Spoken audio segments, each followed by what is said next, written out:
भाजपा 400 पार गेली असती तर नक्कीच भारत हिंदू राष्ट्र झालं असतं असा दावा आमदार टी राजा यांनी केलेला आहे। भिवंडीच्या पडघाममध्ये आयोजित केलेल्या हिंदू धर्म सभेमध्ये टी राजा यांनी केलेल्या वक्तव्यामुळे खळबळ माजलेली आहे। त्यावर अजित पवार गटाचे नेते अमोल मिटकरींनी पलटवार केलेला आहे।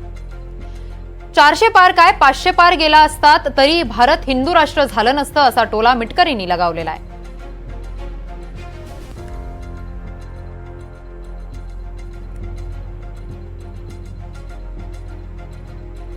अगर इस बार चुनाव में अगर हम 400 पार कर देते हैं तो हिंदू राष्ट्र घोषित हो जाता। मेरे मित्रों,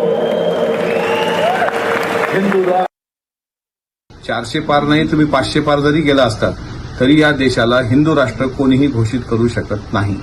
आणि राहिला प्रश्न हिंदू आणि भारत या विषयाचा, तर हिंदू धर्मामध्ये ज्या भगवान श्रीकृष्णाला आपण मानता त्या भगवान श्रीकृष्णाने यदा यदा ही धर्मस्य आणि ग्लानिर्भवती भारत असं सांगितलेलं आहे।